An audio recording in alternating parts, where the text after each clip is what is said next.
एक छोटे से गांव में बलराम अपनी पत्नी सुनीता और दो छोटे बच्चों के साथ रहता था। बलराम मेहनत मजदूरी करके अपना गुजारा करता था। उसे मजदूरी बहुत कम मिलती थी और महंगाई बहुत ज्यादा थी, इसीलिए उसके घर पर दिन में एक ही बार खाना बनता था। वह कभी कभी रूखी रोटी खाकर ही अपना गुजारा करता था। एक बार जाड़ों के दिनों में बलराम की पत्नी बोली, जाड़े आ गए हैं। कई साल से हम और बच्चे एक ही कंबल ओढ़कर जाड़ों के दिन काट देते हैं और अब तो वो कंबल भी फटकर तार तार हो गया है। इस बार तुम नया कंबल ले आओ। अब उस पुराने फटे कंबल में ठंड नहीं रुकती है। बच्चों को ठंड से कांपते हुए देखकर रोना आता है। बच्चों को देखकर मुझे भी रोना आता है। मैं एक बदनसीब बाप हूँ जो घर में एक कंबल भी नहीं ला सकता। सुनीता, तुम तो जानती हो मेरी रोज की कमाई से हमारे घर का गुजारा बहुत मुश्किल से हो पाता है। ऐसे में मैं कंबल कहाँ से ला सकता हूँ? एक कंबल की कीमत कम से कम 10 रुपए होगी और मैं दिन में बड़ी मुश्किल से ही 1 रुपए कमा पाता हूँ। मेरे पास 5 रुपए है। ये 5 रुपए मैंने बड़ी मुश्किल से जमा किए हैं। तुम्हारे 5 रुपए हरिया किसान पर निकलते हैं। तुम उससे 5 रुपए लेकर एक कंबल ले आओ। बलराम हरिया के घर अपने 5 रुपए लेने पहुंच जाता है। हरिया अपने घर के बाहर दरवाजे पर बैठा हुआ होता है। बलराम को अपने घर आता देखकर हरिया उससे कहता है, अरे बलराम भाई, आज मेरे घर कैसे आना हुआ? सब खैरियत तो है ना? हाँ भैया, ऊपर वाले का शुक्र है। दरअसल मैं तुम्हारे पास अपने उधार दिए हुए 5 रुपए लेने आया हूँ। मुझे कंबल लाना है। बगैर कंबल के रात काटनी मुश्किल हो जाती है। बलराम भाई, तुम्हारा दुख मैं समझ सकता हूँ, लेकिन मेरी परिस्थिति भी कुछ सही नहीं है।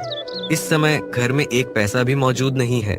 तुम अपने 5 रुपए फिर कभी ले जाना। उतने में ही हरिया की पत्नी आ जाती है। तुम बलराम भाई के पैसे क्यों नहीं देते हो? ऐसे जाड़े भरी रात बगैर कंबल के कैसे काटते होंगे?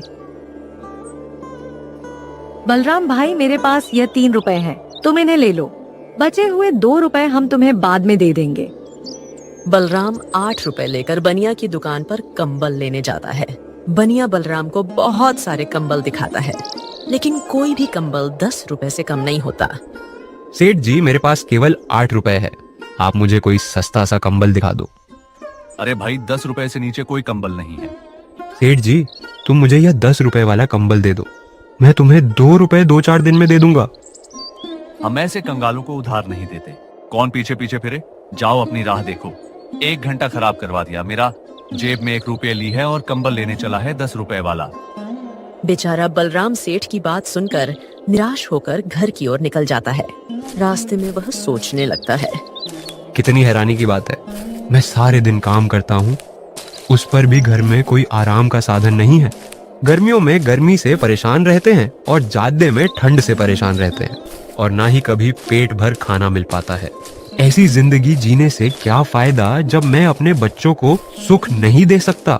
बेचारी सुनीता ने घर से चलते समय कहा था कि कंबल जरूर लेकर आना। अब मैं क्या जवाब दूंगा उसको? बेचारी मेरी वजह से कितनी परेशानियों का सामना कर रही है। अब मैं क्या करूं, कहाँ जाऊं? तभी बलराम को ठंड से कांपता हुआ एक बूढ़ा आदमी दिखाई देता है, जो किसी गहरी सोच में डूबा हुआ आसमान की तरफ देख रहा था। उस बूढ़े आदमी को देखकर ऐसा मालूम हो रहा था जैसे वह बहुत बड़ी मुसीबत में है, लेकिन बलराम उसे देखकर आगे बढ़ जाता है। थोड़ी दूर जाने के बाद बलराम सोचने लगता है, मैं कितना निर्दयी हूँ। बेचारे उस बुजुर्ग आदमी को ठंड में सिकुड़ते हुए छोड़ आया। कहीं वो बूढ़ा आदमी ठंड से मर ना जाए। पता नहीं उसने कुछ खाया होगा भी या नहीं। कितना बुरा होगा अगर मैं उसे इस हालत में छोड़कर चला गया। मुझे उसकी मदद करनी चाहिए। फिर बलराम वापस उस बूढ़े आदमी के पास गया। उस आदमी को ठंड से कांपता हुआ देखकर बलराम को उस पर तरस आ गया। फिर वह उस आदमी से बोला। यह कहते हुए वो बूढ़ा आदमी रोने लगा। बलराम ने किसी तरह उन्हें चुप कराया। बाबा, मेरी पत्नी मेरा इंतजार कर रही होगी। मैंने आज उससे वादा किया था कि आज मैं कंबल लेकर आऊंगा, लेकिन मैं उसके लिए कंबल तो ना ला सका। इसलिए अब तुम एक काम करो, ये पैसे तुम ले लो। इन पैसों की मुझसे ज्यादा तुम्हें जरूरत है। हमारे पास कंबल ना सही घर तो है, तुम्हारे पास तो वह भी नहीं है। अगर तुम और ज्यादा देर घर से बाहर रहे तो तुम्हारी हालत बिगड़ सकती है। इसलिए ये पैसे तुम उस सूदखोर को दे देना और उससे अपना घर वापस ले लेना। फिर वह आदमी बलराम से 7 रुपए ले लेता है और बलराम से कहता है, बेटा, तुम सच में बहुत नेक और अच्छे इंसान हो। आज जब तुम खुद अपनी परेशानियों में डूबे हुए थे, तब भी तुमने बिना किसी स्वार्थ के मेरी मदद की। बेटा, यह वो गुण है जो किसी सच्चे इंसान में होता है। ईश्वर तुम्हें हमेशा खुश रखे। तुम्हें इसका कोई अच्छा फल जरूर मिलेगा। मैं दुआ करता हूं कि तुम्हारी जिंदगी में कभी कोई कमी ना आए और तुम्हें हर खुशी मिले। ईश्वर हर पिता को ऐसी नेक और समझदार औलाद दे जो किसी के काम आ सके।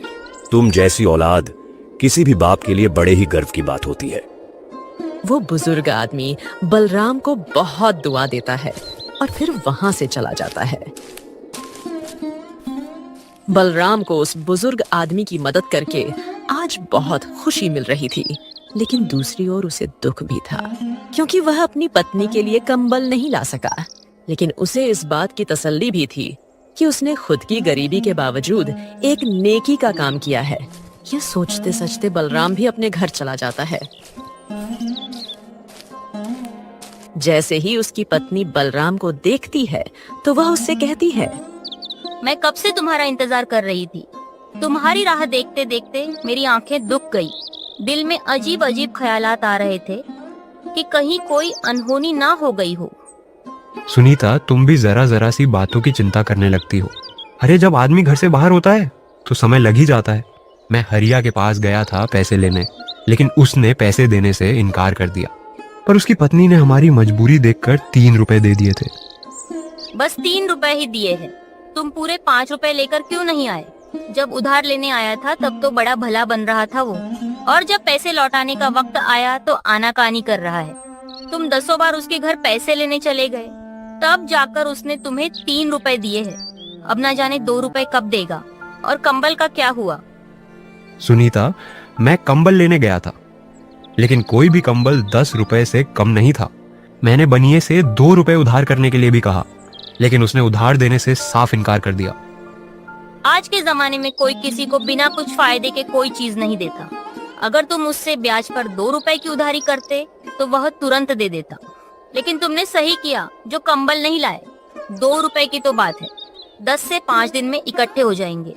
चलो लाओ 8 रुपए, मैं उन्हें संभाल कर रख देती हूँ। जब कंबल लाओगे तो दे दूंगी। सुनीता, उन 8 रुपए में से 7 रुपए मैंने एक बुजुर्ग आदमी को दे दिए। उसे पैसों की बहुत जरूरत थी। वह ठंड से कांप रहा था। अगर मैं उसकी मदद नहीं करता तो शायद वह जिंदा न रह पाता। फिर बलराम ने विस्तार से सारी बात सुनीता को बताई। बलराम की बात सुनकर सुनीता बोली, तुमने बहुत अच्छा किया जो 7 रुपए उस बुजुर्ग आदमी को दे आए। लेकिन तुम्हें पता होना चाहिए कि जो दिया घर की रोशनी के लिए होता है उसे मंदिर में ले जाकर नहीं जलाया जाता। अब इस जाड़े भरी रात में हम अपने बच्चों को क्या ओढ़ाएंगे? भला इस गांव में कौन ऐसा आदमी है जो तुम्हारी 1 रुपये की भी मदद कर दे? तुम बिल्कुल सही कहती हो सुनीता, मैं तुम्हारी बात से पूरी तरह से सहमत हूँ। लेकिन वह बेचारा बुजुर्ग आदमी हमसे ज्यादा मुसीबत का मारा था। तुम चिंता ना करो, ईश्वर ने चाहा तो हमारे कंबल का भी कहीं ना कहीं से इंतजाम हो ही जाएगा। चलो, तुम मेरे लिए खाना लगा दो, बहुत जोरों की भूख लगी है। आज तो घर का आटा भी खत्म हो गया है। 3 रोटी का आटा बचा हुआ था। 2 रोटी बच्चों ने खा ली और 1 रोटी मैंने आपके लिए रख दी। और तुमने क्या खाया सुनीता? या तुम भूखी ही हो? मैंने भी बच्चों के साथ 1-2 निवाले खा लिए थे। फिर सुनीता बलराम के लिए खाना लगा देती है। जैसे ही बलराम खाना खाने बैठता है, उतने में ही कोई घर का दरवाजा खटखटाता है। सुनीता घर के बाहर जाकर देखती है तो एक बूढ़ी औरत खड़ी थी। वो सुनीता से कहती है, बेटी, मुझ पर दया करो। मैंने कल से कुछ नहीं खाया है, इसलिए मेरी हालत बहुत खराब हो गई है और मेरे पास खाने के लिए कुछ भी नहीं है। कृपया मुझे कुछ खाने को दे दो। ईश्वर तुम्हारा भला करेगा। बहुत लोगों के घर के दरवाजे खटखटाए, लेकिन किसी ने ठंड की वजह से दरवाजा नहीं खोला। माँ जी, इस वक्त तो हमारे घर में कुछ भी नहीं है जिसे मैं तुम्हें खाने को दे सकूं, और ना ही राशन है जो मैं तुम्हें बनाकर कुछ दे दूं। सुनीता की बात सुनकर बुजुर्ग महिला की उम्मीद टूट जाती है। उतने में ही बलराम आ जाता है। वो बुजुर्ग महिला से कहता है, माताजी, आप अंदर आ जाइए। ज्यादा देर घर के बाहर रहना सही नहीं है। ठंड बहुत ज्यादा पड़ रही है, आप बीमार हो सकती हो। बलराम उस बुजुर्ग औरत को घर के अंदर ले आता है और फिर सुनीता से कहता है, सुनीता, मेरे लिए तुमने जो एक रोटी बचा कर रखी थी, वो रोटी माता जी को दे दो। लेकिन स्वामी, आप क्या खाओगे? आपने भी तो सुबह से कुछ नहीं खाया है। सुनीता, उस रोटी की जरूरत मुझसे ज्यादा माता जी को है, क्योंकि यह मुझसे ज्यादा भूखी है, इसलिए ये रोटी माता जी को दे दो।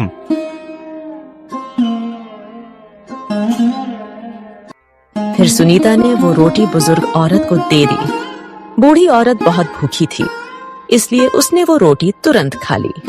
आप लोगों ने इस बुरे वक्त में मेरी सहायता की है। मैं तुम्हारा यह एहसान जीवन भर नहीं भूलूंगी।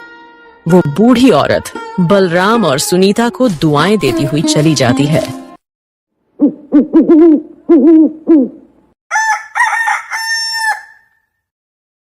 अगली सुबह सुनीता बलराम से बोली, तुमने भी रात को कुछ नहीं खाया और बच्चे भी थोड़ा बहुत खाकर ही सो गए थे। तुम एक काम करो, तुम्हारे पास जो बचा हुआ एक है, उससे घर का राशन ले आओ। पत्नी के कहने पर बलराम घर राशन लेने के लिए बाजार की ओर रवाना हो जाता है। रास्ते में उसे एक बूढ़े आदमी के रोने की आवाज आती है। वो बूढ़ा आदमी अपने बेटे से कह रहा था, बेटा, तू मेरी क्यों नहीं सुनता? मैं कितने दिन से कह रहा हूँ कि मेरी बीमारी बढ़ती ही जा रही है। तू मुझे किसी हकीम के पास ले चल। पिताजी, मैं आपके इलाज के लिए पैसे कहाँ से लेकर आऊं? आप तो जानते ही हो मेरे पास एक भी पैसा नहीं है। फिर भी आप बार बार कहकर मुझे शर्मिंदा क्यों करते हो? फिर बलराम उस बूढ़े आदमी के पास जाकर उसके रोने की वजह पूछता है, तो बूढ़ा आदमी उससे कहता है, मैंने अपने इस बेटे को पालने के लिए दिन रात एक कर दी। बड़ी मेहनत मशक्कत से मैंने इसे पाला है। जब यह 1 साल का था, तभी इसकी माँ ईश्वर को प्यारी हो गई थी। मैं चाहता तो दूसरा विवाह कर लेता, लेकिन मैंने इसकी वजह से नहीं किया कि कहीं दूसरी पत्नी इसे परेशान ना करे और इसकी जिंदगी खराब ना हो जाए। और आज जब मैं बूढ़ा हो चुका हूँ, तो यह मुझे किसी हकीम के पास नहीं ले जाता, जिससे मैं अपनी बीमारी का इलाज करवा सकूं। फिर बूढ़े आदमी का बेटा बलराम से कहता है, मैं इस बात से सहमत हूँ कि इन्होंने बड़ी ही तकलीफों से मुझे पाला है और पाल पस कर जवान किया है, लेकिन मैं मजबूर हूँ। मेरे पास इतने पैसे नहीं है कि मैं इनको किसी हकीम के पास ले जा सकूं। बलराम दोनों बाप बेटे की बात सुनकर परेशान हो गया और फिर उसने अपना 2 रुपया, जिससे वह घर का राशन लेने जा रहा था, बूढ़े आदमी के बेटे को दे देता है। इस 2 रुपया की मुझे भी बहुत आवश्यकता है, क्योंकि मेरे बच्चे बहुत भूखे हैं और इस 2 रुपया से मैं घर का राशन लेने जा रहा था, जिससे मैं अपने परिवार का पेट भर सकूं। लेकिन अगर तुम्हारे पिताजी को समय से इलाज नहीं मिला, तो इनकी जिंदगी को खतरा है। इस 2 रुपया से तुम अपने पिताजी का इलाज करवा लो। उस नौजवान को बलराम के इस नेक काम पर विश्वास ही नहीं हो रहा था कि उसने अपनी खुद की मजबूरी होते हुए भी हमारी मदद की है। उसने चाहा कि वह बलराम के कदमों में गिर पड़े, लेकिन बलराम ने उसे ऐसा करने से रोक दिया और कहने लगा, मेरे भाई, अपने पिताजी का इलाज सही से करवाओ और अब हमेशा इनका ख्याल रखना। इसके बाद वह दोनों बाप बेटे बलराम को दुआ देते हुए चले जाते हैं। उनके जाने के बाद बलराम तरह तरह के ख्यालों में खो जाता है। वो बेचारा बहुत ही हैरान और परेशान था, इसीलिए वह सोचने लगता है, घर जाकर सुनीता को क्या जवाब दूंगा? बच्चे भूखे हैं, मेरा इंतजार कर रहे होंगे कि पिताजी राशन लेकर आते ही होंगे। मैं अब उनके सामने किस मुंह से जाऊं? अगर उस नौजवान की मदद नहीं करता, तो उसका बूढ़ा बाप बीमारी की वजह से चल बसता। अब मैं किसी को परेशान भी तो नहीं देख सकता हूँ, लेकिन इस दुनिया में बहुत से लोग परेशान हैं। तो क्या मैं सभी की मदद करता रहूंगा? क्या खुद की परेशानी से बड़ी कोई परेशानी हो सकती है? बलराम के दिमाग में अनगिनत ख्यालात आ रहे थे। कुछ देर के बाद वह अपने घर की तरफ चल पड़ा, लेकिन भूख की वजह से उससे चला भी नहीं जा रहा था। फिर भी वह अपने घर जाने को मजबूर था। गिरता पड़ता वह किसी तरह अपने घर उसने दरवाजे पर दस्तक दी। उसकी पत्नी और बच्चे इसी इंतजार में थे, इसीलिए उसकी पत्नी ने फौरन दरवाजा खोल दिया। उसकी पत्नी के चेहरे पर खुशी साफ झलक रही थी। लेकिन जब उसने पति के चेहरे पर मायूसी और हाथ खाली देखे तो सुनीता की खुशी पल भर में गायब हो गई। सुनीता बलराम से कहने लगी, क्या हुआ जी, तुम तो घर का राशन लेने गए थे, फिर खाली हाथ वापस क्यों लौट आए? सुनीता, एक आदमी को इलाज की सख्त जरूरत थी, लेकिन उसके पास पैसे नहीं थे जिससे वह अपना इलाज करवा सके। मुझसे उसका दर्द देखा नहीं गया, इसलिए मैंने वह 1 रुपया उस आदमी को दे दिया। अपने पति बात सुनकर सुनीता गुस्से से आग बबूला हो उठी और फिर बलराम से बोली, तुम्हें तो सिर्फ दूसरे लोगों का दर्द दिखाई देता है। अपने बच्चे भूख से तड़प रहे हैं, उनकी कोई फिक्र नहीं है और कल से खुद ने भी कुछ नहीं खाया। दूसरों को मुसीबत में देखकर उनकी मदद करते फिरते हो, लेकिन पता नहीं तुम्हें अपने बच्चों पर दया क्यों नहीं आती, क्यों उनका दर्द नहीं दिखाई देता। अब तुम ही बताओ, मैं अपने बच्चों को क्या खिलाऊं जो उनकी भूख मिट सके।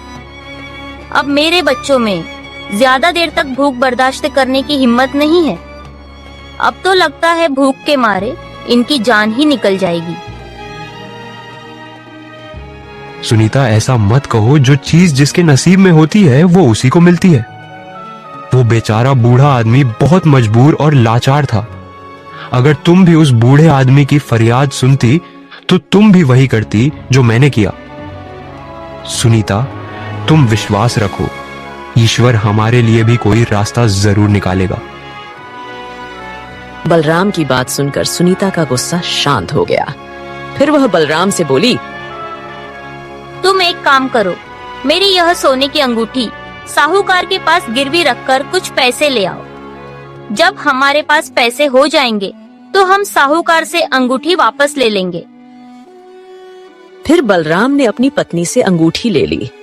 वो नहीं चाहता था कि साहूकार के पास अंगूठी गिरवी रखकर पैसे ले आए, लेकिन बेचारा मजबूर था। बिना कुछ कहे चुपचाप साहूकार के घर की ओर चल पड़ा।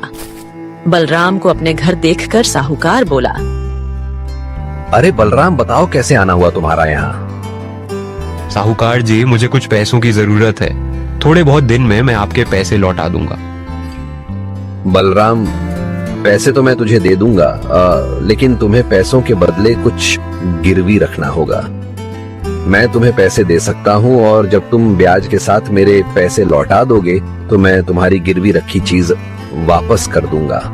फिर बलराम साहूकार को अपनी पत्नी की अंगूठी दे देता है। अंगूठी लेकर साहूकार बलराम को पैसे दे देता है। बलराम पैसे लेकर बाजार से घर का राशन ले आता है। उसके बाद उसकी पत्नी खाना बनाती है और सभी खाना खाते हैं। खाना खाने के बाद वह सो जाते हैं। आधी रात को 2 चोर किसी तरह बलराम के घर में घुस जाते हैं। उनके पीछे राजा के सिपाही पड़े हुए थे।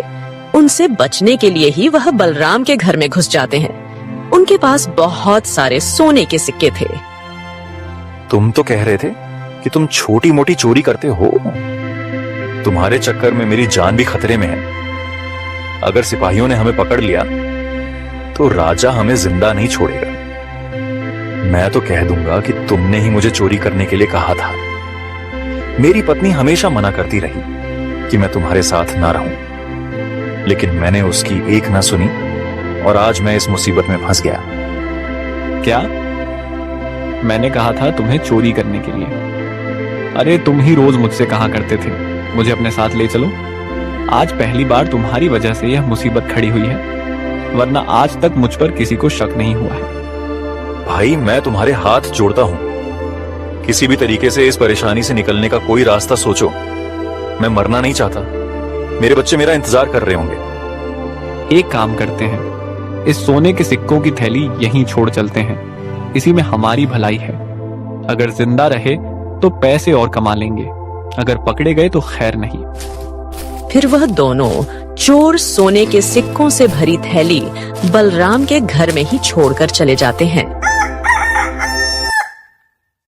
सुबह जब बलराम और उसकी पत्नी सोकर उठते हैं तो देखते हैं कि एक थैली रखी है।